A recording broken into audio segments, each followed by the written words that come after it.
Bonjour, j'espère que vous allez bien. Je vais commencer cette vidéo par tout d'abord souhaiter une très bonne fête d'indépendance par anticipation à tous nos frères et sœurs ressortissants de la République du Congo.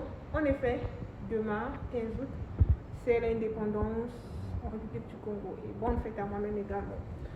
Alors, j'ai reçu des messages. Les personnes sont inquiètes. Surtout en République du Congo. Demain, c'est férié. Et il y a des gens également qui n'ont pas reçu, qui n'ont pas encore été appelés. Je crois avoir discuté avec plus de 4 personnes qui m'avaient envoyé les messages pour me dire comme quoi elles s'inquiétaient depuis la semaine dernière, il n'y avait pas de suite. Et je vais vous dire ce que je leur ai dit.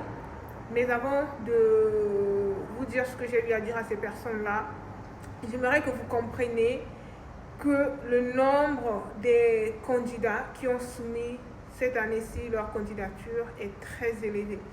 Et c'est un travail humainement pas possible, selon ma compréhension à moi. Ça veut dire que si vous avez des délais, ne vous inquiétez pas, parce que je sous-entends que les délais vont déborder, tout le monde sera appelé. Et parmi les personnes qui m'avaient contacté par message, j'ai déjà reçu la réponse de 2 personnes me confirmant que finalement on les a appelées, elles s'inquiétaient pour rien et autres. Et personnellement, je connais, j'ai des personnes que je connais personnellement, qui sont également les membres de ma famille, qui n'ont pas encore été appelés. Et il y a l'un de mes petits frères, lui il était à l'ambassade, je crois bien, il était resté de 13h à 21h. Et en conclusion, on ne l'avait pas reçu. Ça peut paraître frustrant pour plusieurs personnes, mais j'aimerais aussi que vous puissiez comprendre que nous avons affaire à des humains qui sont en train de travailler et le volume est énorme. Plus de 1500 personnes, je crois que même vous, si on vous donnait,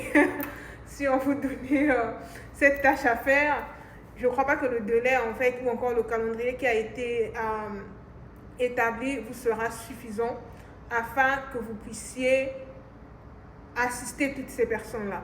Du coup, j'aimerais appeler à la patience de tout le monde. Soyez patient, on va vous appeler. Je comprends que ça peut devenir inquiétant et autres, mais même si on dépasse le délai, vous n'avez pas de quoi vous inquiéter. Une personne m'avait demandé s'il y a des gens qui pourront ne pas être appelés. La réponse est non, tout le monde sera appelé. Aussi longtemps que vous avez déposé vos dossiers, on va vous appeler pour la suite. Continuez à avoir vos numéros joignables, chargez les téléphones. Et ceci ne s'applique pas seulement à la République du Congo, à tout le monde, peu importe votre pays. Comprenez que la capacité est très faible, selon moi, par rapport au nombre des candidatures reçues cette année-ci. Donc soyez patients, ne stressez pas, on vous appellera.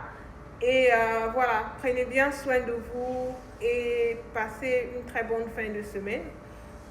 J'ai vu des personnes qui m'ont posé plusieurs questions par rapport au PEC-PG CAPS.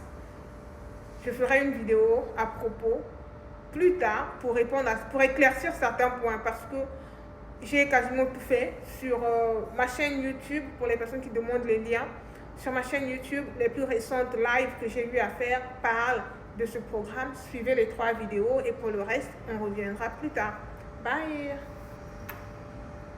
J'aimerais également ajouter que si vous vous inquiétez tellement et que vous souhaitez avoir une suite sur votre candidature, n'hésitez pas de contacter l'ambassade du Brésil dans votre pays. Le numéro est disponible sur Google. Tapez ambassade du Brésil, Congo, Cameroun, Togo, Côte d'Ivoire, peu importe votre pays. Et vous verrez que le numéro de téléphone va sortir. Appelez-leur et demandez à quel niveau ça avance. Mais du moins, ne vous inquiétez pas parce qu'on vous appellera, que vous le fassiez ou pas. Prenez bien soin de vous. Bye.